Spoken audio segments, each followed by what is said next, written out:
إبراهيم يا مرح، خلينا نبعت للشيخ الحارس. هنفتح بس نلعب جولات مع الحارس يعني.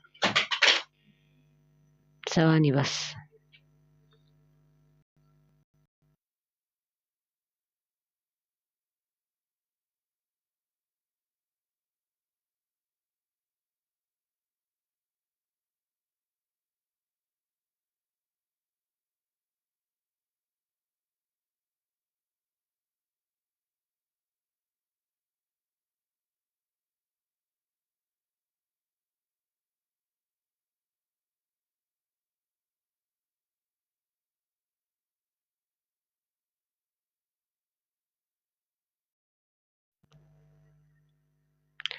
طيب السلام عليكم ورحمة الله وبركاته. أنا هذا مش حكمل بس يعني عموما تكبيس ومشاركة للبث. حنلعب جولات مع الشيخ الحارس.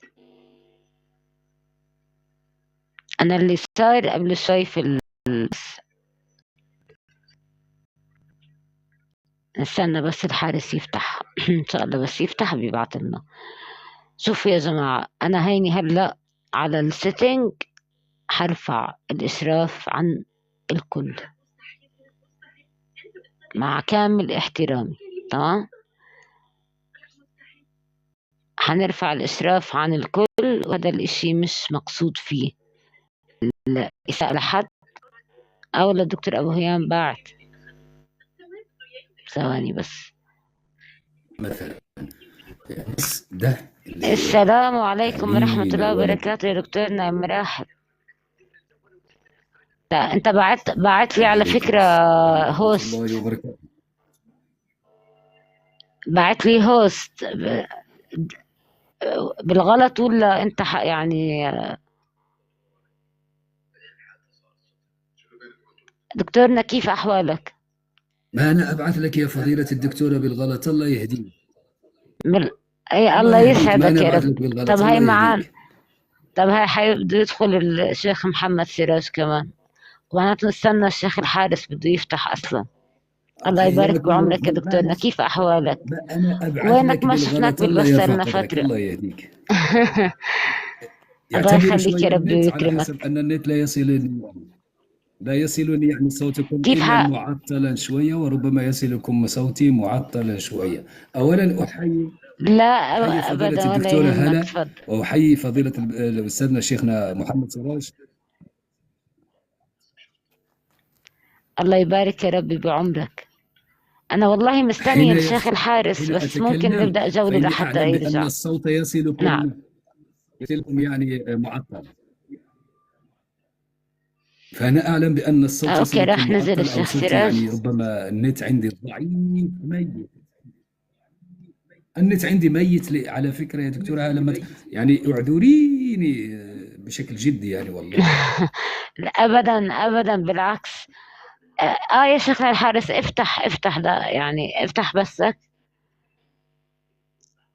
حيا الله الشيخ محمد سراج، حياك. تعال يا شيخنا الحارس، بنلعب 4 احنا والدكتور ابو هيام والشيخ محمد الشيخ محمد سراج. ايوه أنا هذا مش بس أنا هلا بيجي الشيخ الحارس، ننتظر شوي. كيف حالك يا شيخ سراج؟ اخوتي اللي معي في التعليقات يا اخوة، يعني الصوت عندي ربما يا اخوة اللي معي في التعليقات، ربما النت عندي ميت يا اخوة اللي عندي في التعليقات ميت يا اخوة. شيخ سراج سمعنا يا شيخ سراج؟ تمام، عم يسوي بالسماعة. تمام، ما فيش صوت كده شغال. الصوت كده شغال. حي الله ابو هيام. ايوه شغال، بس ليش هالقد واطي الصوت؟ تمام.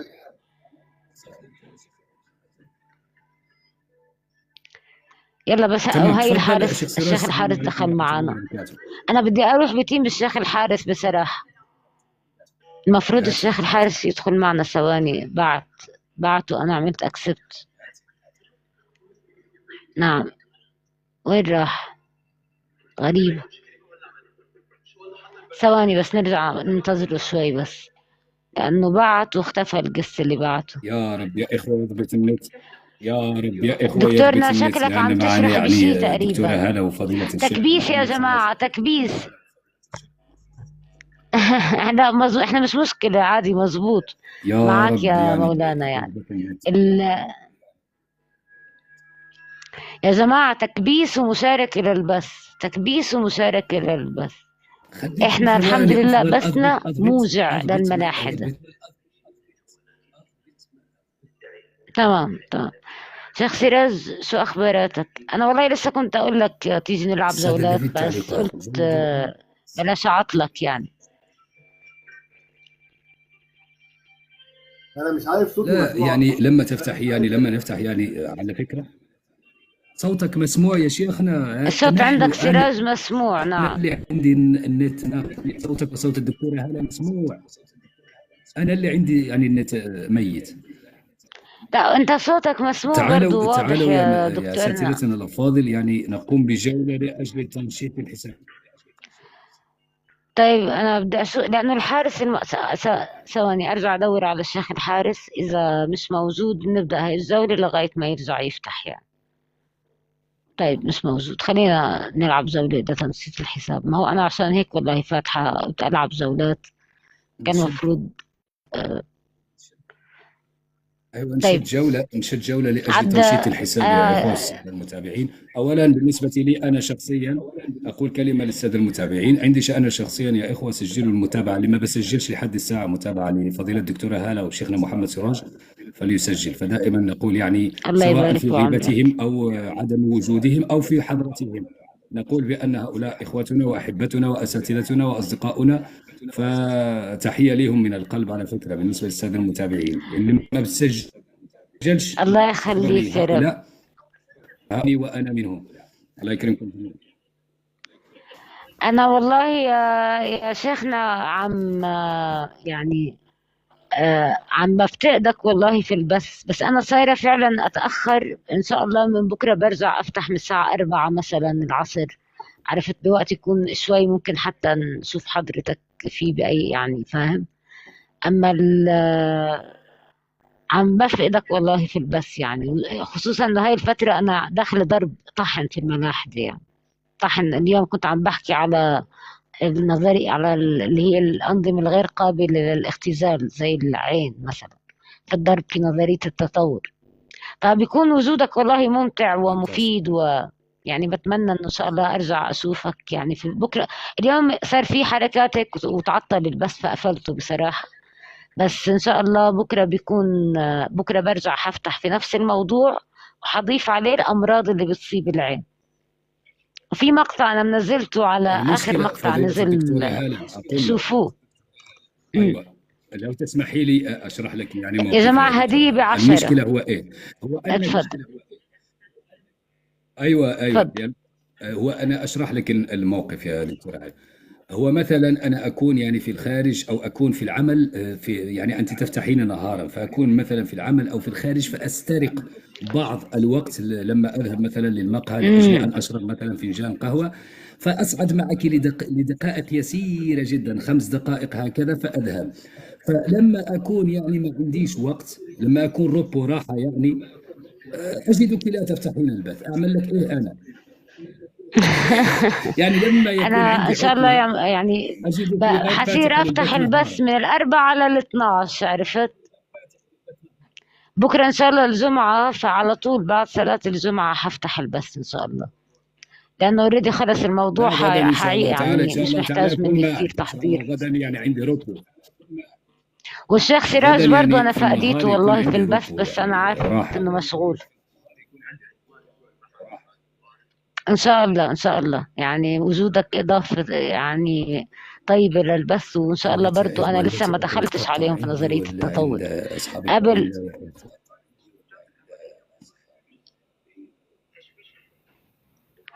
يا شيخ سراج، انا حكسبك يا شيخ سراج. انا اهم شيء اكسب على الشيخ سراج. تكبيس يا جماعة لو سمحت، تكبيس ومشاركة للبث، خلينا نكسب الشيخ سراج. أهم إشي إنه أنا أكسب الشيخ سراج، يعني أي إشي بس أكسب الشيخ سراج. يعني شفتوا يا إخوة أعمل إيه؟ النت ميت. شوف أنا طالع مع عارف يا شيخ سراج، الوجوه الرائعة دول يا إخوة، نعمل إيه؟ النت ميت. أنت سامعنا طيب ولا مش سامعنا؟ هو أصلا سراج ساكت، ما عم يحكي، عم يخسر بس. أنا سامع.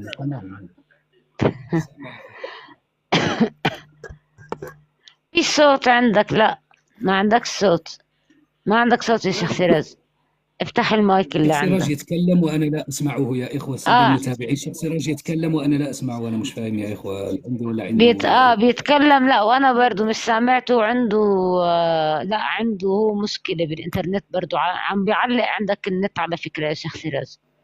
اعتقد هلا احسن بيكون. يا جماعة تكبيس تكبيس تكبيس، انا عارفة انه احنا مش كتار بالبث، بس تكبيس ومشاركة للبث، خلينا نكسب على الشيخ سراج والدكتور ابو هيام برضو، مش غلط يعني. أما أنا فتحت حسابي، أنا عندي المفقودين وتحت المفقودين يا دكتورة. أنا ما يعني أنا عندي تحت المفقودين الناس يعني على فكرة. انا والله انا انا انا تحدثت عن احدهم، تمام، احد الملاحدة الكبار، انه ممول. اهو اسمعوا هاي القصة اللي بتضحك بصراحة. تحدثت عن احد الملاحد الكبار انه ممول، وانه لا حيكسبني الشيخ سراج هيك، وانه يعني فاز يكفي علينا يا اصلا إخوة الشيخ الدعم سراج. اللي عم يجي في انا خسرت زحفلنا. فصار موقف مضحك بصراحة. أنا نشرته قبل شوي، جاني يعني أحد الداعمين اللي عنده، اللي أنا عن جد ما بعرفهم، ما سميته يعني وقت ما أنا دعيت الدعوة تبعتي، أنا ما سميت حد، عرفتوا؟ أنا قلت يكفي يعني يكفي الدعم اللي أصلا بينزل بثه لهذا الشخص، لا يدل إنه ممول عشان يسيء للدين الإسلامي بشكل أو بآخر. فالمضحك موضوع إنه الممول هذا إجاني اليوم، انا نشرت المقطع بس اجاني، لازم تحضروه. زي انا ما جبت سيرته، بعرفوش اصلا بالاسم يعني، فاذا بيقول لي انت بتحكي عني اني انا ماسوني، فمقطع الله لطيف يعني، اللي يفضلك هو يا عارف شيخ اللي على راسه سعيد. بطحه. تكبيس يا أخوة شباب. يا جماعة تربل الوردة ب3 ورود، والقلب 100 ب300. الضرب التريبل يا إخوة. نكسب على فضيلة الدكتورة هلا والأستاذ بس محمد الله شيراز. يسامحهم يا إخوة الإخوة، أنا لسه أريد أن أرى ما بأن خلوني ردود أكمل الأحوال المقطع براحتي. اللي أرسل ما وردة شاء الآن الله راح دكتور أبو أرسل له أنا هيام. وردتين في بكرة. طب انا عم برسل لك ورد، خلص اللي اعتبرني برسل لك كسبهم، ورد يا يعني اللي دكتور. قام بالفضل، الذي الذي سيفوزنا. يعني شوف أنا جبت مصطلح جديد في اللغة العربية. أنا مصطلح جديد في اللغة العربية يا إخوة. الذي سيفوزنا، مصطلح جديد أنا لسه اخترعته. الذي سيفوزنا على الشيخ سراج والدكتورة هلا راح أفوز على غيرها. مصطلح جديد. لا انا هيك بنتي الوضع معاي بتقول لي مش من وين ماشي، جبت انا هذا لازم المصطلح؟ اكسب. بنتي بتقول لي من وين. يفوزون. لا انا خليني انا يا جماعة حرمي لكم الله صندوق، يبارك لك أستاذ اشتركوا سمير. بالقلب، خدوا من الصندوق، عرفتوا؟ اضربوا في اعملوا الدور، اي اضربوا في اشي، الدور يا إخوة، حياتي اضربوا انا في الدور. عم بدفع لكم لنكسب. انا واحد حرمي اخونا صندوق العقل هو عموما احد تخلي الاخوه الناس يا اخوه يعني تيجي. موجود في التعليقات. اخونا العقل في التعليقات احد الاخوه الافاضل اللي بيحاول منكري السنه نعم. يكتب لي في التعليق يقول لي الذي سيجوزنا المرحله الاخيره له هديه. ما انا والله ان تزوجت يا العقل قسما بالواحد الاحد الفرد الصمد الذي لم يلد ولم يولد انا ساهديك خروفا ان تزوجت، خروف على حسابي يا العقل. إن لم أهديك طيب خروفا دكتور ابو فإني هيام، إذا من الظالمين. نعم يا دكتور. دكتور أبو هيام، الأنظمة الغير قابل للاختزال، شو رأيك تحكي لنا عنها شوي إذا عندك يعني عنها فكرة؟ أنا كنت اليوم ماسكة العين البشرية كمثال، بس صارت هاي الحركة حركة الممول اللي إذا فضح حاله عندي، عرفته؟ والله حرفيا يعني إذا فضح حاله عندي بمقطع لازم ينشاف، لازم ينحضر المقطع هذا. بس للأسف الأخوة ما عرفوش يعني يخلوني أكمل اللي بدي إياه يعني. بس وصلت برضو ده نشرتيه ولا يعني نشرتيه ولا؟ يعني معنى اللي على راس بطحة. فكان نشرته، نازل آخر مقطع، نشر آخر مقطع تمام. نازل لازم تحضروا، هذا واحد. فقطع علي الموضوع، يعني أنا كنت بحكي عن العين كموضوع إيش اللي هو غير قابل، يعني شيء غير قابل للاختزال. طبعا هو في آخر الكلام ازدرى، فأنا كنت بدي اللي هو التعقيد الغير قابل للاختزال. وأنا كان مثالي على العين، وهي تضرب نظرية داروين باعتراف داروين إنه إذا وجد أي نظام غير قابل للاختزال، وكان يقول أنه يبدو من السفه أنه العين تكون جاءت عن طريق التطور، ولكن هو إيش مشي بمفهوم التدريج ومش عارفة، يعني شوية ترقيع لنظرية التطور، عرفت؟ فشو رأيك في الأنظمة المعقدة هاي؟ يعني تحكي لنا عنها شوي. شيخ سراج حينام منا، أنا حكسبك هالمرة يا شيخ سراج. حتنام أنت لسه فاتح البث، بدك تنام. الله يكرمك.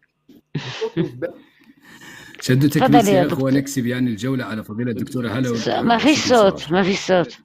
شدوا تكبيس يا اخوة يعني. لا يا جماعة، نسد تكبيس. صوت ما فيش عندي ولا؟ لا، في بقول تكبيس، يعني اسمعوا كلام الدكتور أبو هيام وكبسوا عندي برضه. تفضل يا دكتور. تكبيس والشير يا إخوة، أن نكسب الجولة على فضيلة الشيخ محمد سراج وعلى فضيلة الدكتورة هلا. تكبيس والشير بدون توقف يا إخوة. تكبيس ترفع التقليدات. عندنا خلاص هاي الجولة لإلك الدكتورة هلا. نعم تفضل. أيوة يا عيني عليك، يا عيني عليك. على فكرة يعني بدون والله لو أنا يعني أنا لو أنا بقدر باجي أنا بكسبك. أستغفر الله العظيم رب العرش العظيم. أستغفر الله. الله يحفظك يا رب، الله يحفظك. يا جماعة تكبيس، واللي عند الشيخ سراج ما تكبسوا كمان وتشيلوا. اللي ذكرته تفضل. اللي ذكرته فضيلة الدكتورة هلا يا إخوة، العين هذه، أن هذه العين داروين يقول لك إيه؟ داروين يقول لك بأن هناك قدرة الانتقاء الطبيعي.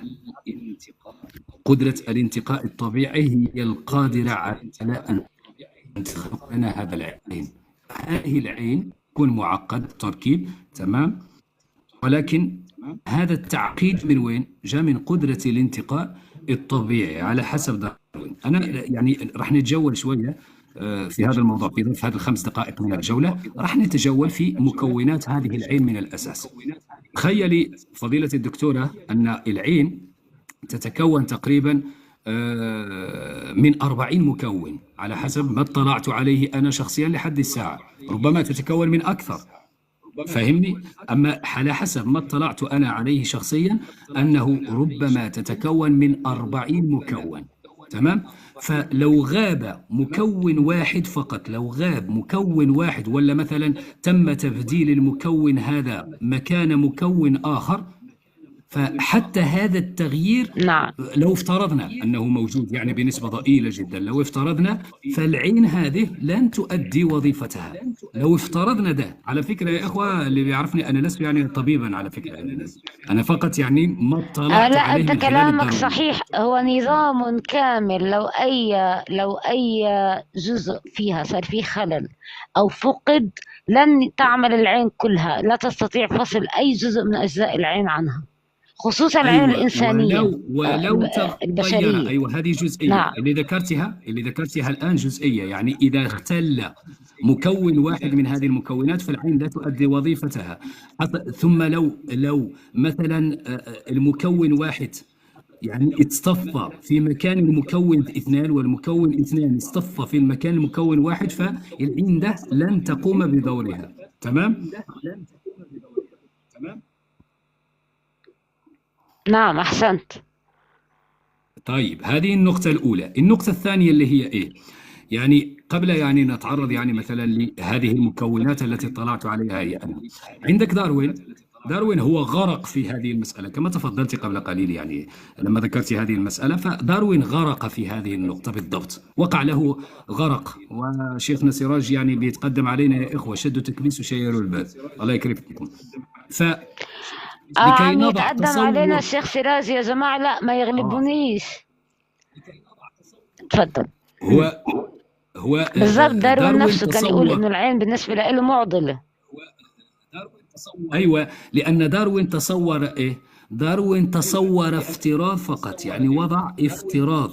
داروين افترض فقط، افترض أن تكون هذا التعقيد قامت به إيه؟ قام به الانتقاء الطبيعي، يعني الطبيعة قامت بانتخاب هذا التكوين الشديد التعقيد، هذا التكوين الشديد الترتيب، فبالتالي قال لك بأن هذه التكوين حصل من إيه؟ حصل من الطبيعة. تمام؟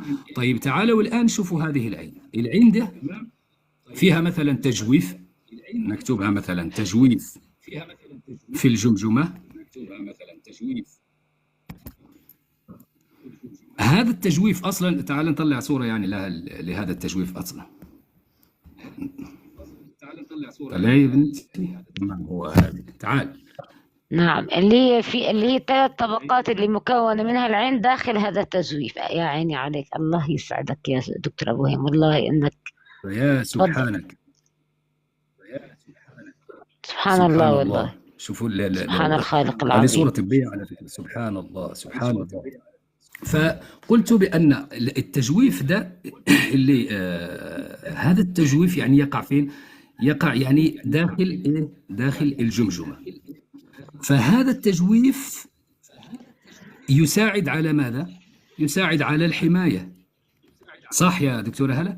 يساعد على حماية هذه نعم. العين مثلا من جوانب كثيرة جدا، يعني هي معروفة. حتى العين هي بداخل هذا التجويف الأعظم، ولا هذا التجويف العظيم، عنده حماية أخرى اللي هي إيه؟ اللي هي التي احتار فيها أنصار التصميم الذكي، وقالوا عفوا أنصار التطور، وقالوا بأنه مستحيل أن يكون عن طريق الانتقاء الطبيعي، اللي هي إيه؟ اللي هي أنها داخل هذا التجويف تحيط بماذا؟ بما يسمى الوسائل الدهنية أو الدهنية، عفوا الوسائل الدهنية دي. هذه الوسائل الدهنية هي اللي بتمتص أو لا بتمتص يعني الصدمات، أي صدمة تقوم بامتصاصها الوسائل الدهنية دي. راحت الجولة يا أخو، راحت الجولة يا أحياء. السلام عليكم أهل الديار من المسلمين، أنتم السابقون ونحن بكم اللاحقون. الشيخ سراج خلص راح، كسب الجولة وراح الشيخ سراج. أيوة، وقال كمل يا دكتور، أنا حابة أسمع طرحك يعني. الله يرفع قدرك. كما قلت لكم يعني، سواء الذين متواجدون عند فضيلة الدكتورة هلا أو الذين متواجدين عندي، أنا لست طبيبا، وإنما ما اطلعت عليه في خضم دراستي لنظرية التطور. تمام؟ فهنا يسمى الدهنية دي، الوسائل بإيه؟ بامتصاص الصدمات.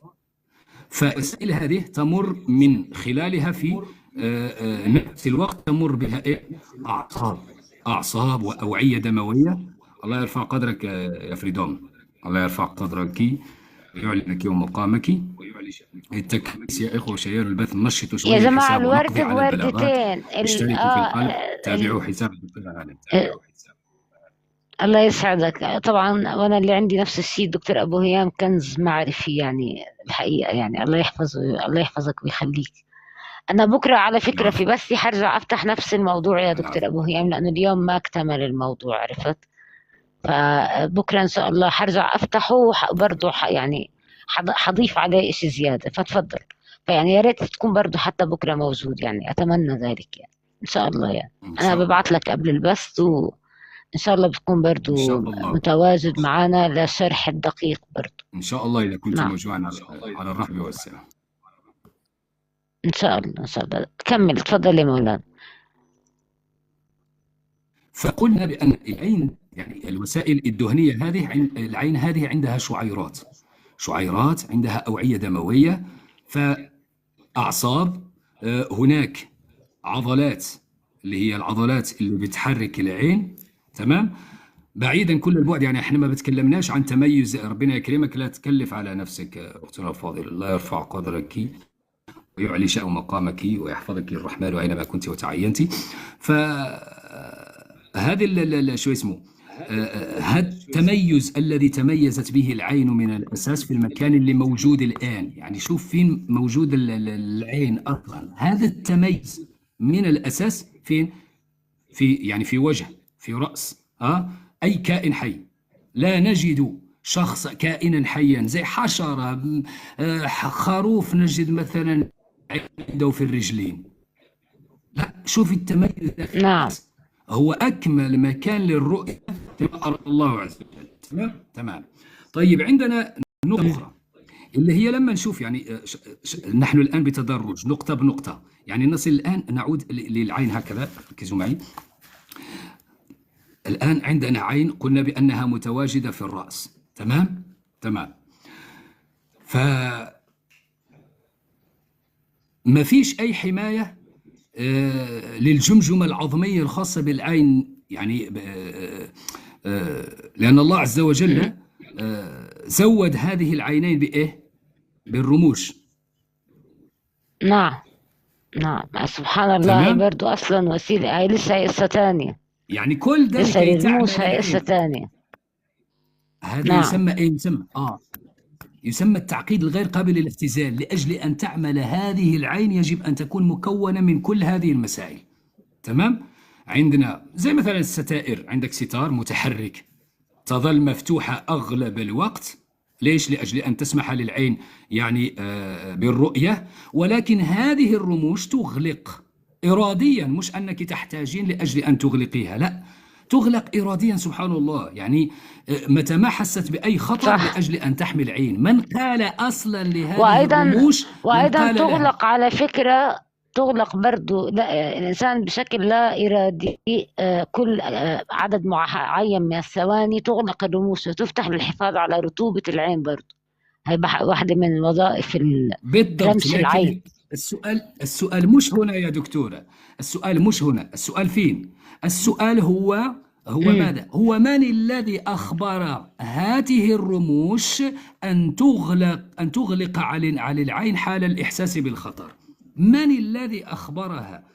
لماذا لا تغلق نفسها يعني بدون الإحساس بالخطر؟ لماذا تغلق عن العين لما تحس بالخطر؟ لماذا؟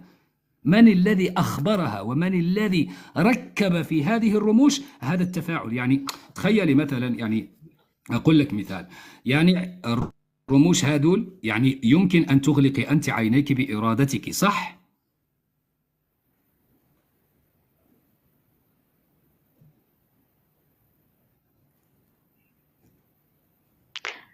عم بيعلق النت عندي ولا عند الدكتور؟ عندي ربما عندي.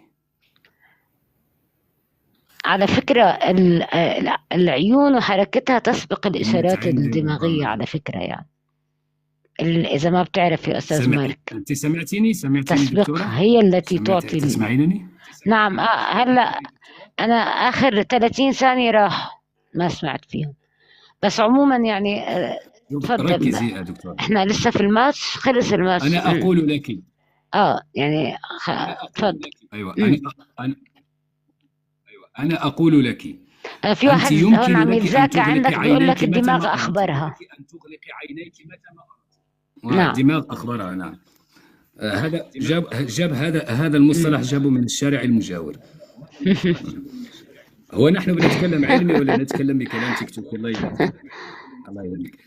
شوف ركزي معي يا دكتورة، أنت يمكن لحضرتك أن تغلق عينيك متى ما أردت، صح ولا لا؟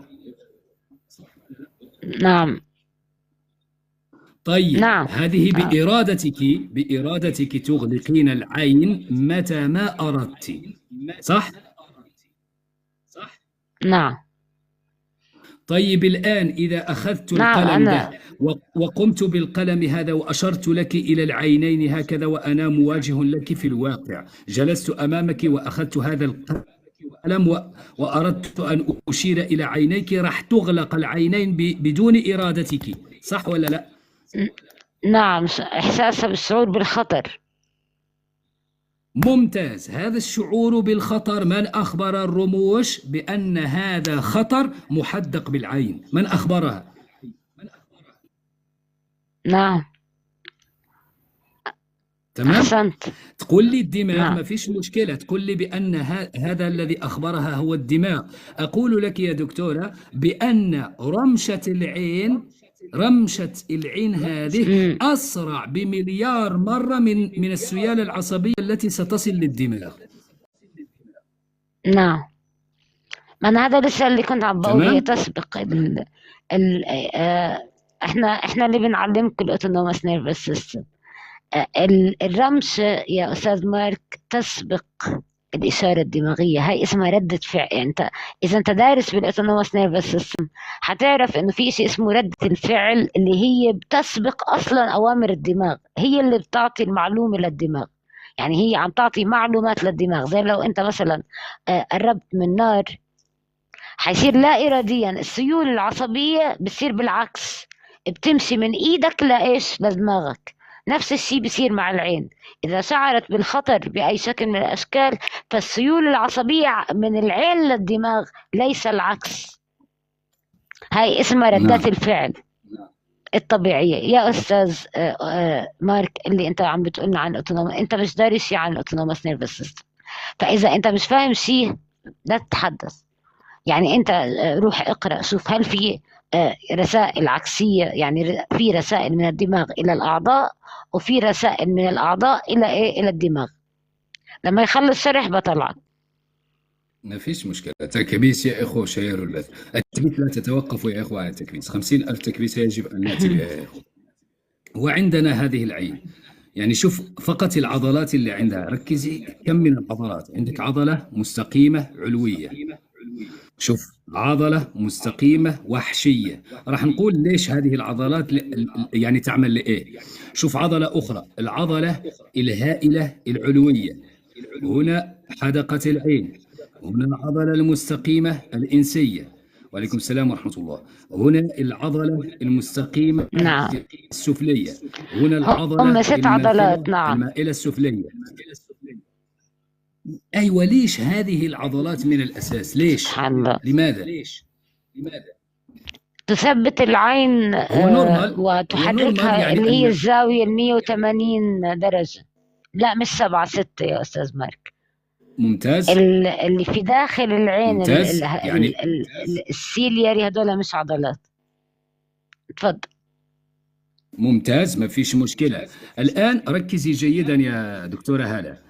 راح نقول بأن التطور قام بصناعة بانتقاء هذه العضلات، ولكن بدون هذه العضلة. نفترض أن هذه العضلة الأولى، العضلة المستقيمة العلوية، غير موجودة. العين راح تشوف ولا لا؟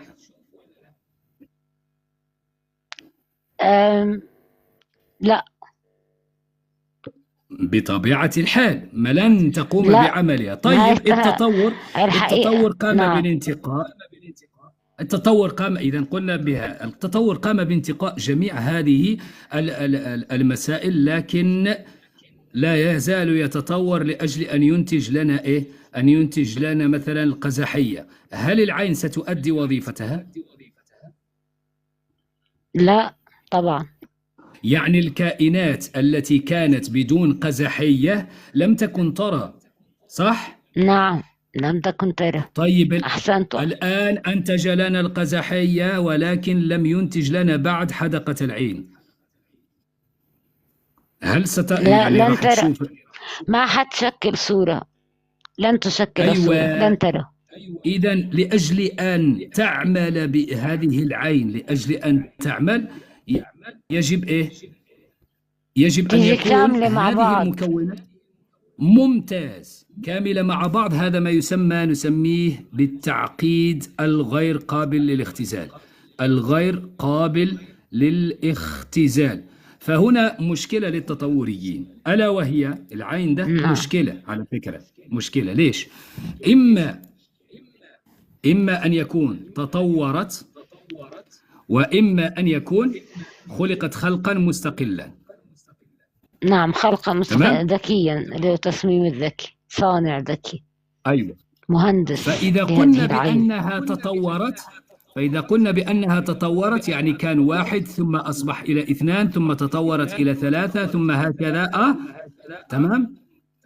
نعم.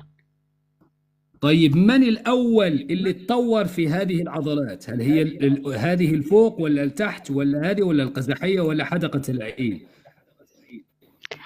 لا، هم اصلا بينطوا، عارف لشو بينطوا في تبريرهم التطوري، بيقوموا ناطين، بيقول لك ايه اللي هو السمكه اللي هي فجأة طلعت فيها العين الكامله، خد بالك، يعني قبليها لا يوجد رؤيه، طبعا لا يوجد بصر، ما والسمكه فيش هاي اللي هي مشكلة. السلف المشترك تبعنا. طبعا.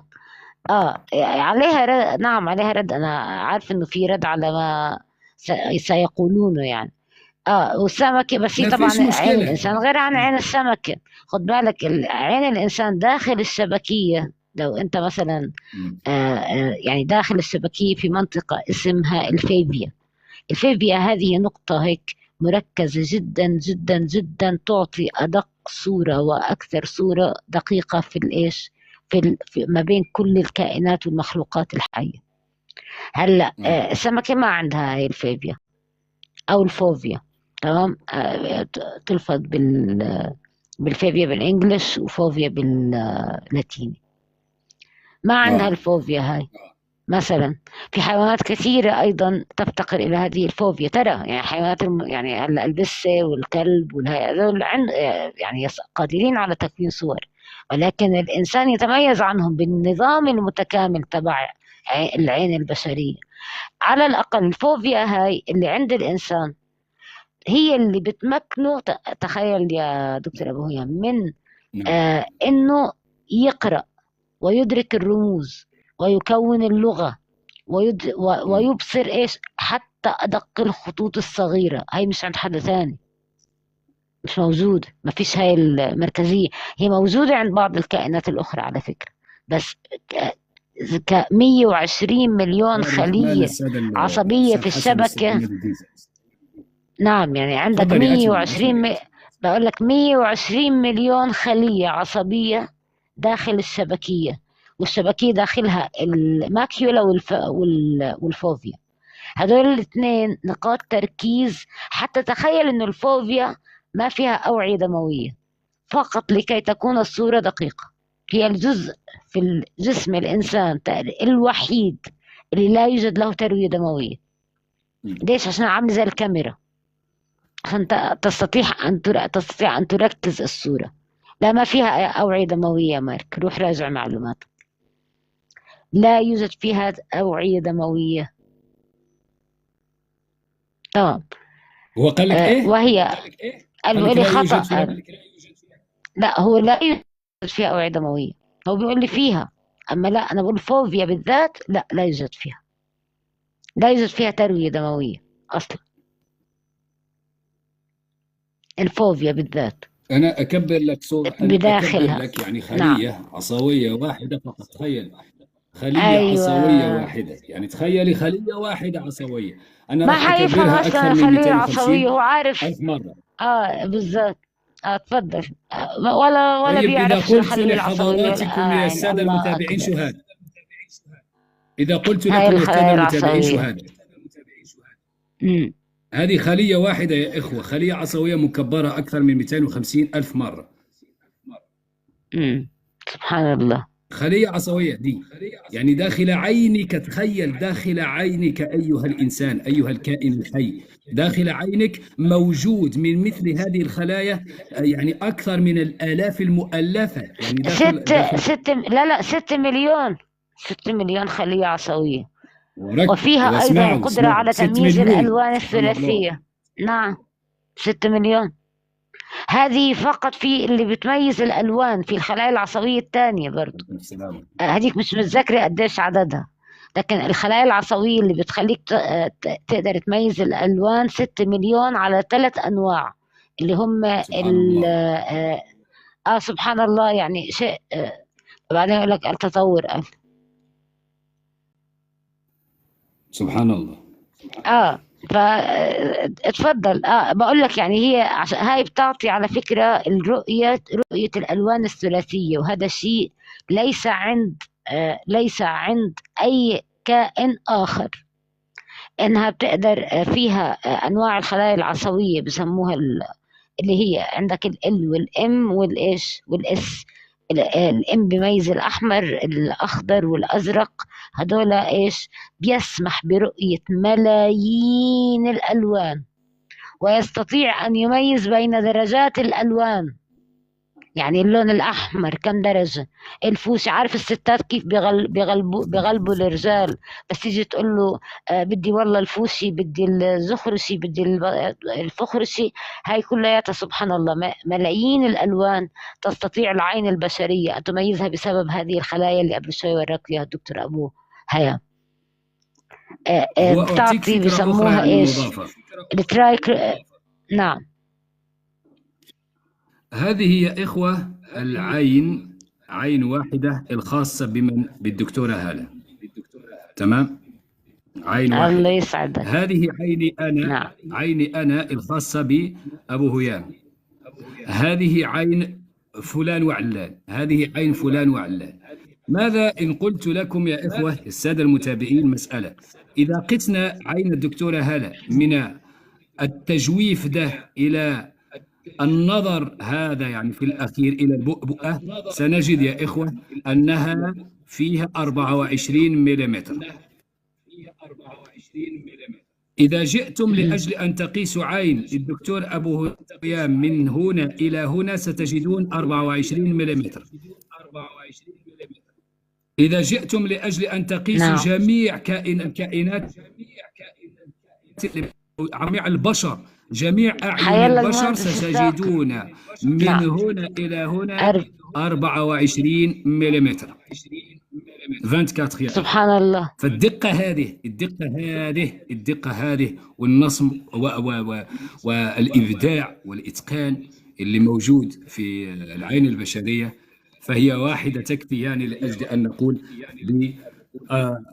الخالق أو بوحدانية الخالق، ما فيش أي تطوير. فنورمال لو كان التطور حاصل لو وقع مثلا في عين الدكتورة هالة كمثال أن فيها مثلا 10 مليمترات، آخر مثلا نقول 20 سنتيما، واحد آخر مثلا فيه 14 مليمتر، كل واحد أو هكذا، لكن كل البشر نفس التركيبة 24 مليمتر. نعم، أحسنت يا مولانا، أحسنت. وهذا هاي اللي هي التزويف اللي موجود في الزمزمة. سبحان الله، تزويف العين اللي موجود في الزمزمة هي نفس المسافة. على يعني قديش مثلا الناس بتشوف عيونهم تقول له عيونك كبار، ناس تانيين بتقول له عيونك صغيرة، لكن الحقيقة إنه قياس هذا التزويف هو إيش؟ القطر تبعه واحد لا يتغير. أنا واضح الصوت عندي ولا؟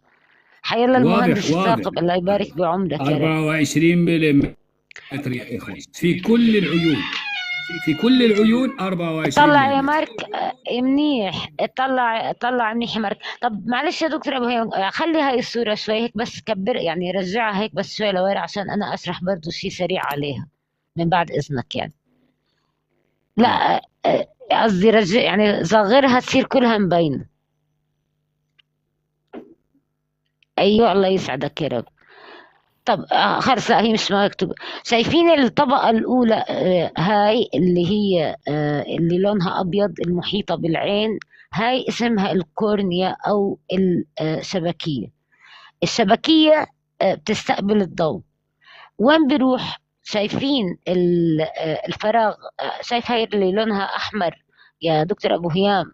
إذا لو سمحت لو تشير هيك بالقلم عليها، اللي لونها أحمر هاي أيوة، شايف الفراغ اللي بينهم اسمه البؤبؤ. الفراغ اللي ما بين هدول الخطين هو البؤبؤ.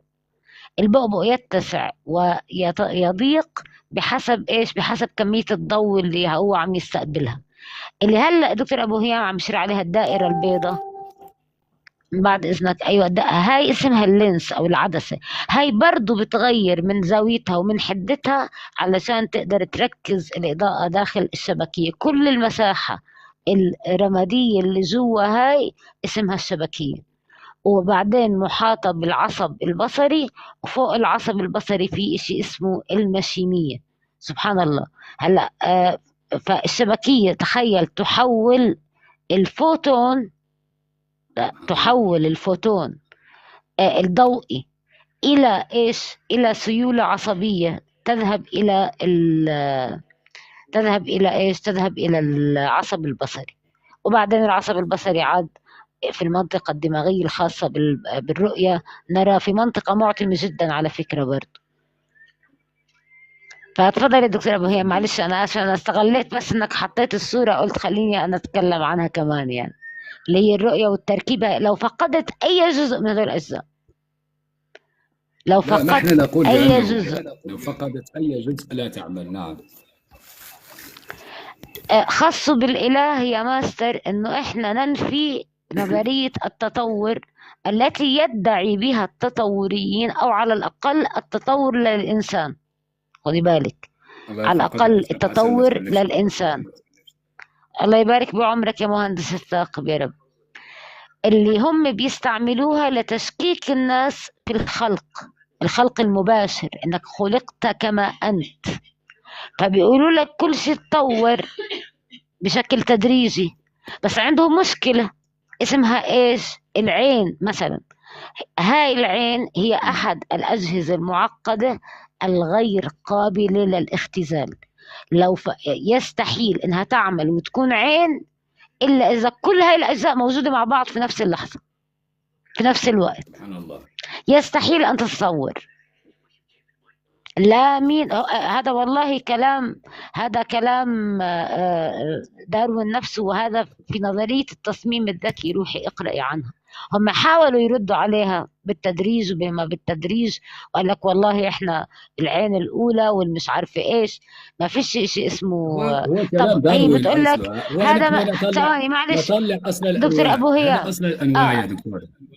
هذا كتاب أصل بالضبط. الأنواع. بعدين لا، اللي بيقول لك هذا هاي ما داروين بتنفي نفسه. نظرية التطور، اللي بينفي نظرية التطور ورقة علمية تقول بذلك. حاضر، وخدي بالك هم بيقولوا انها حقيقة علمية، بس ولا واحد عنده ورقة علمية تقول انها حقيقة علمية. بقول لك في ألوف الأوراق كذابين، ما في ولا ورقة بتقول ان نظرية التطور هو حقيقة الذي علمية. يريد أن يثبت نظرية التطور هو الذي سيقدم لنا ورقة علمية، مش نحن. ترديش على اللي مش فاهم شيء اللي اسمه مارك، هذا ترديش عليه. أعطيني ورقة واحدة، أي واحد من أنصار نظرية التطور، تمام؟ هذا طبعا من الأخطاء اللي في نظرية التطور. أنا حعرضها، أنا اشتراك في وعدتكم القلب يا أعرضها إخوة، اشتراك بوجود واحد، الدكتور، اشتراك واحد يا إخوة في القلب. بوجود الدكتور أبو هيام إن شاء الله. لأنه أصلا دكتور أبو هيام أنت نشرت كتاب على ما أعتقد يا دكتور، صح؟ بخصوص نظرية التطور. نعم نعم، هذا كان سنة 2016، هو موجود إن شاء الله تعالى. نعم، وكان إيش أنت كنت جامع فيه تقريبا إيش الأخطاء التي قال بها العلماء عن نظرية التطور، صح؟ أصلا نعم، أنا يعني أنا شرحت يعني أنا عم فيه بدرسها من أول بداية، يعني وجديد. ما معنى النظرية نعم من الأساس. نعم، تفضل. أنا قلت بأنه يعني شرحت أولا مفهوم نظرية التطور، ثم بعد ذلك بعض الأدلة التي يؤيدون بها التطور ففندتها، ثم بعد ذلك الأخطاء اللي موجودة في النظرية، ثم التزويرات التي قاموا لأجل أن يثبتوا بها النظرية. أحسنت. بعدين هم أصلا نظرية التصميم الذكي اللي بنحكي عنها هاي يا هنادي، تمام؟ عم تخيلي إنه بيقولوا إنها غير قابلة للتجربة، نظرية التصميم الذكي اللي هي أصلا قدامك عندك، بيقول لك أنا عندي أنظمة غير قابلة للاختزال، تفضل اختزل هذه الأنظمة وخليها تشتغل. في حين يجي يقول لك إنه التطور اللي ما شافوه وشوية حفريات، وفي كثير منها طلع مزور بالدليل العلمي، وهذا لما أفتح إن شاء الله البث حتندهش. برغم إنه على فكرة خدوا بالكم، أنا مش هقول أنا شخصيا لا أتبنى النظرية، بس في برضو أنا هقول كل الآراء الدينية، في 3 آراء دينية بخصوص نظرية التطور. يعني في ناس انقسموا ناس بيقول لك لا تخالف، وناس بيقول لك تخالف، وناس بيقول لك. انا الناس اللي لا اخذ فيها اصلا، لانه اللي فيها كله حكي فاضي. هلا وجود ربنا يا ماستر هو حسب، والله اذا انت نظريه التطور ما كانت مؤثره فيكي فغيرك يعبدها، زي الاستاذ مارك مثلا يعني، فغيرك بيعبدها، فاحنا لا، يعني احنا مش الاصل. اذا انت سبب الحاجه، انا حتواصل معك وبعت لك على فكره التليجرام الخاص تبعي، بيحكي معي. طب كله قائم على، ما هو انت مش ملاحظه انه دليل على انه في اله أنا يعني. دكتورة، تفضل. خلص بديش أنا اطول دكتورة يعني عليك عاد يعني. امم قمنا يعني بتنشيط شوية الحساب إن شاء الله تعالى. فبالتالي أنا الله أريد أن يبارك أستأذن من بعمرك يا حضرتك، ربي وتشرفت يسعدك. بتواجد حضرتك، ربنا يكرمك. في أمان الله دكتورة، يعني حياك والله أنا يا تشرفت بك. دكتورنا، والله يبارك بعمرك وزادك الله علما، ويعني وزادك من آمين. فضله يا الله. في امان الله، آمين السلام آمين. عليكم. شكرا وعليكم السلام لحضرتك، ورحمة مع الله السلامه. وبركاته.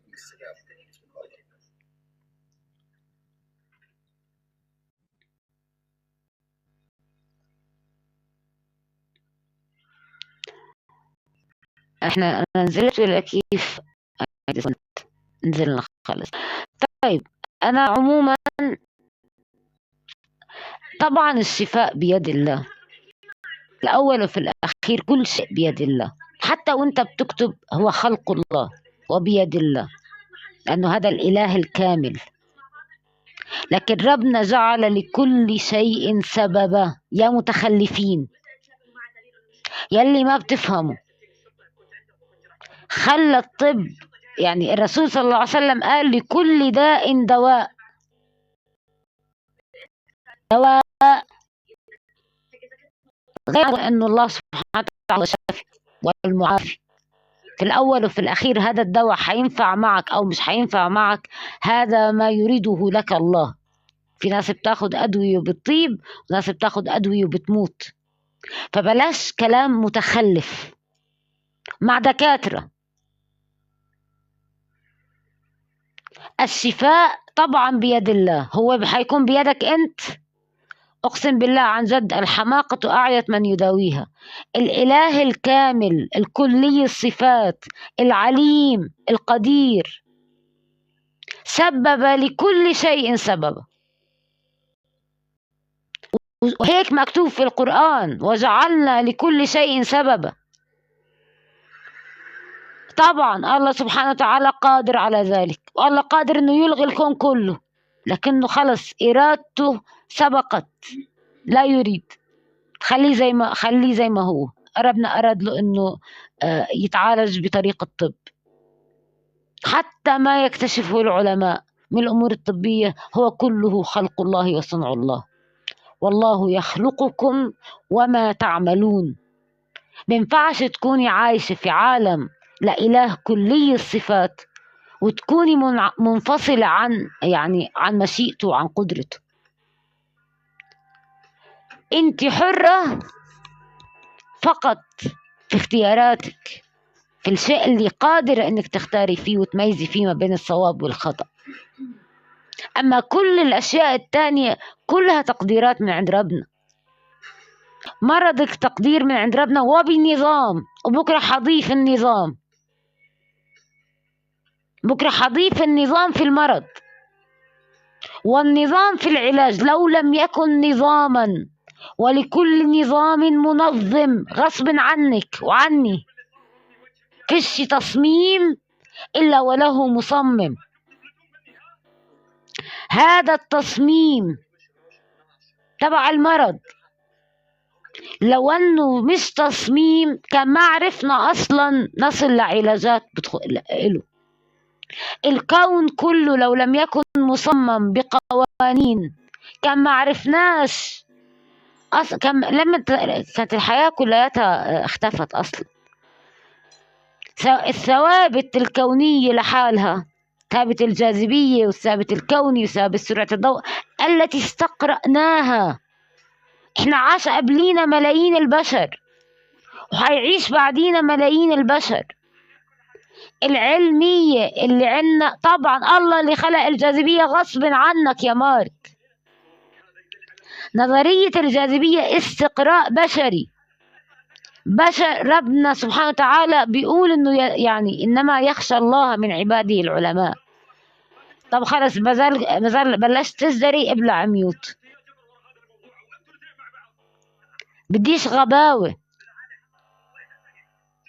خلي عندك مخ. ما فيش خلاف ما بين انه يكون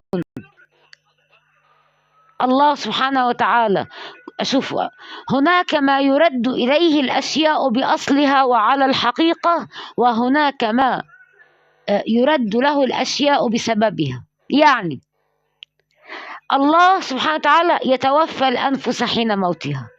من الذي يتوفى الأنفس؟ الله على الحقيقة كمصدر. مين في آية ثانية قل يتوفاكم ملك الموت، معناته في سبب، في المصدر، يعني المصدر الفاعل هو الله سبحانه وتعالى الأصل، وجعل السبب اللي هو مثلا ايش؟ ملك الموت، فهذا هو السبب. طبعا ملك الموت سبب مسير غير مخير،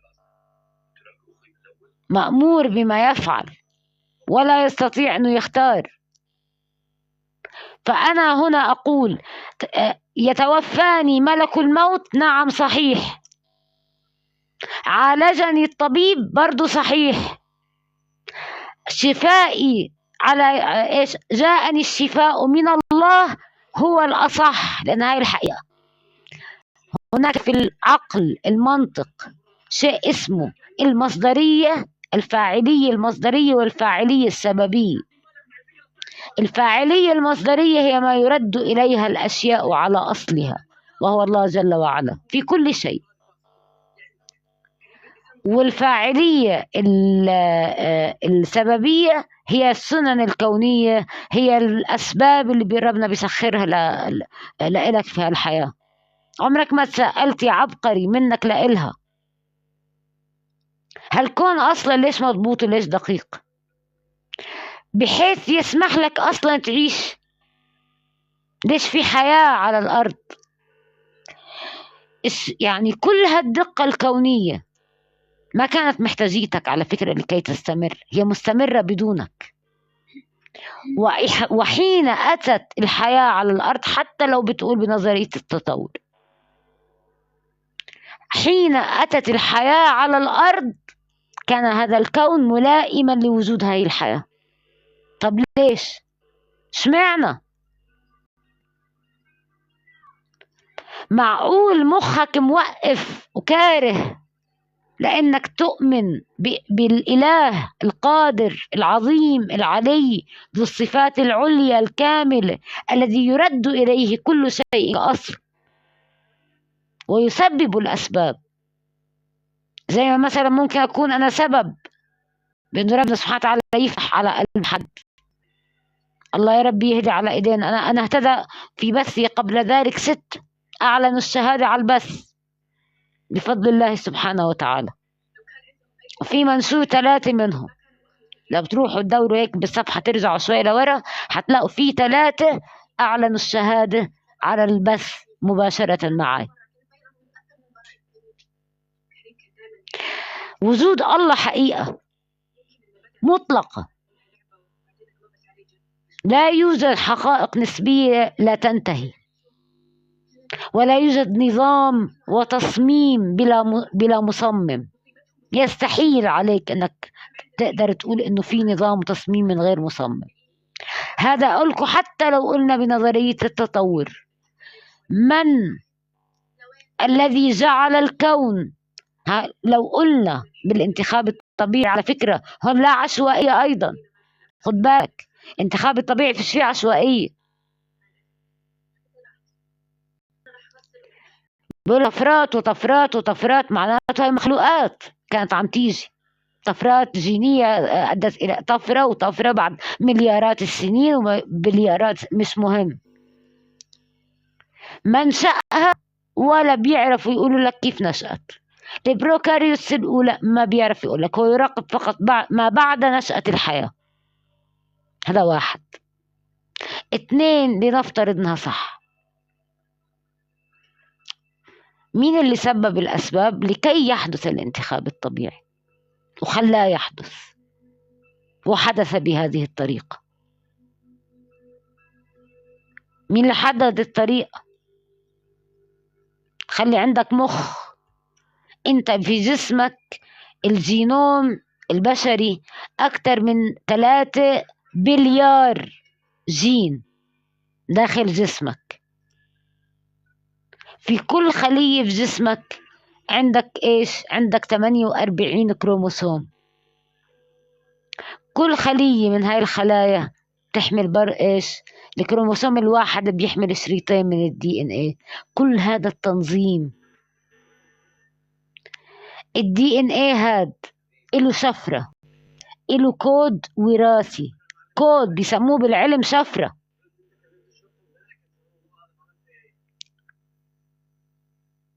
أبدا ما بيختلفش. العاقل والحكم العقلي يقول أنه لا يوجد في إشي اسمه القوانين العقلية يا هنادي. القوانين العقلية التي تحكمني أنا وأنت وكل البشر، في البديهيات العقلية وفي القوانين العقلية، اللي لو لم تقري بها فأنت لا عقل لك. يعتبر أني أحدث إنسان غير عاقل. أنا بحكي من قوانين عقلية أصيلة عند كل البشر. أنا مش بألف من راسي هذا الحكي. العللية أو السببية واحدة من القوانين أو الضرورات العقلية التي لابد أن يدركها الإنسان، زيها زي امتناع اجتماع النقيضين. يعني يستحيل أن يجتمع النقيضين في نفس الوقت ونفس الزمان ونفس المكان.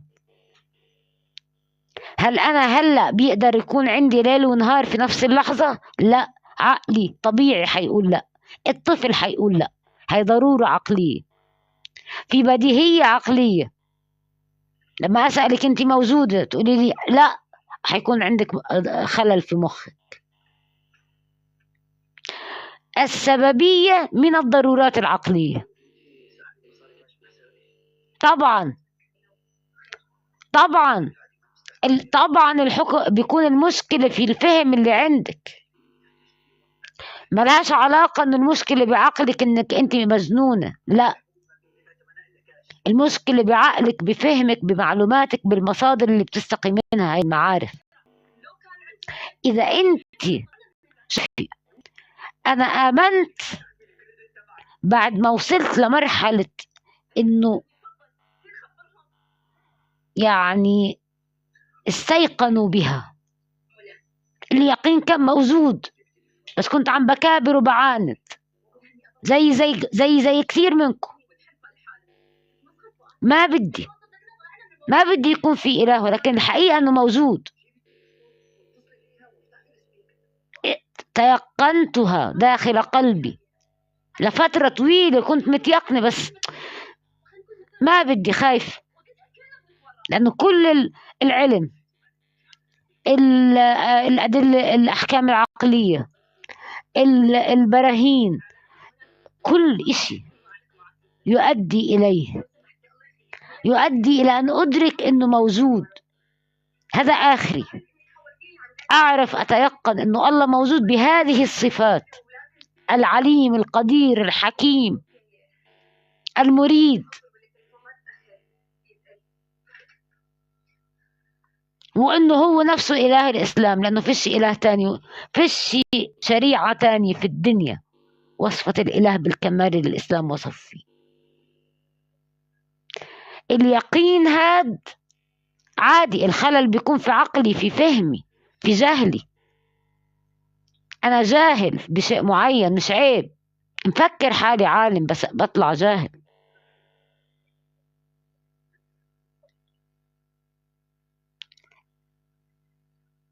لا، هيكون أول إشي نوصل يا ستي إله الإسلام، خليها آخر شيء. لكن يقينك من وجود صانع عليم قدير حكيم للكون، هذا واجب عقلي. الواجب هذا لازم الواحد يصدق ويقتنع بأنه ويكون يعني منفك عن هذا الكون، مش شبهه، هو اللي خلقه، هو اللي صنعه. إنسان صنع سيارة، يستحيل أنه يكون الإنسان صفاته زي صفات السيارة. هو الصانع ووضع الأنظمة، وأنت ترى النظام بعينك في الكون. طب مين اللي نظمه؟ وترى النظام في كل شيء في داخل هذا الكون، ومن الأمثلة عليها العين. مين اللي نظم؟ مين اللي أعطى هذا النظام؟ لازم يكون في واجب وجود، لازم يكون في حد ذكي، مش مصمم غبي، لأنه لو غبي كان الكون انهار، وحاشا لله. لازم يكون في مهندس ذكي لهذا الكون. على الأقل الإنسان من هاي البراهين اللي هي الأصول يسلم بالإله، بوجود الخالق على الأقل، قبل ما يسلم إنه إله. مش مهم، ما تسلمش على طول إنه إله، بس تضيعش عمرك وأنت بتدور. خد بالك، ما توصل مرحلة وجحدوا بها واستيقنتها أنفسهم ظلما وعلوا. اوعى لما يتقدم قدامك برهان أو دليل تجحد فيه فقط للجحد. وأنا قدمت وعم بقدم براهين، اوعى إنك تجحد فيها فقط لتجحد بها، أو لكراهيتك للإسلام. فكك هلأ من الإسلام. البراهين هاي استخدموها كل أصحاب الألوهيات، مش بس المسلمين، لأنه عاقل. انت يعني 8 مليار بني آدم يعبد، وكلهم يعتقدون في الإله إن لازم يكون هو الموجد لهذا الكون. حتى الروس عندهم على فكرة يمكن شي مليون آلهة، بس لما تسأل يقول لك هو إله واحد. يعني أنا أعبد إله واحد. الهندوسي ابحث في الأديان بعدين، لكن سلم بوجود الصانع الخالق المريد بالأربع صفات. مريد، حكيم خلى ثابت الجاذبية رقم ثابت يتغير. لو تغير هذا الثابت لانهارت المجرات. خلى ثابت سرعة الضوء اللي هلا هي كلها استقراءات. احنا هلا الله فتح علينا بهذا النوع من العلم. الله أعلم الله فتح على ناس قبلينا بأي أنواع من العلوم، وسيفتح على اللي بعدينا بأي أنواع من العلوم، الله أعلم. بس هذا الاستقراء العلمي قال إنه في إشي اسمه رقم ثابت محدد، لو تغير لانهار الكون. معناته هذا الخالق ذكي، عليم، مريد، حكيم، يضع الشيء في موضعه. اختار هذا الثابت لهذا المكان بهذا القيمة بالضبط. هاي أقل إشي. عموما أنا طولت كثير أصلا، وما كنتش بدي يعني أكمل البث. أنا فتحت فقط. الله يبارك فيك يا مهندس الثاقب، يا ربي يسعد قلبك. كنت ألعب جولات بس مش أكتر. هنادي بيناتنا كلام عادي، وضلي اسألي. الشك مش مشكلة، لكن فكري كثير منيح. اوعي يتقدم لك برهان ويتم إثباته ويكون صحيح وتنكريه. ما عندي مشكلة، ما عندي مشكلة، بس الأصول عندك بالأول، نثبت معك الأصول. براهين أنا عم بقدمها كل مرة في بثي، براهين أصولية تخلي الإنسان يعتقد في الأول خالق وصفاته. طيب أنا عموما هستأذنكم عشان خلاص بدي أقفل. طولت على يعني أنا طولت على أختي بصراحة، وأنا أكل هلا، فخليني أستأذنكم. نلتقي غدا إن شاء الله، ونقول سبحانك اللهم وبحمدك أن لا إله إلا أنت نستغفرك ونتوب إليك. السلام عليكم ورحمة الله تعالى وبركاته يا هنادي، يا رب ويصلح حالك ويردك لإله ردا جميلا، اللهم آمين. السلام عليكم.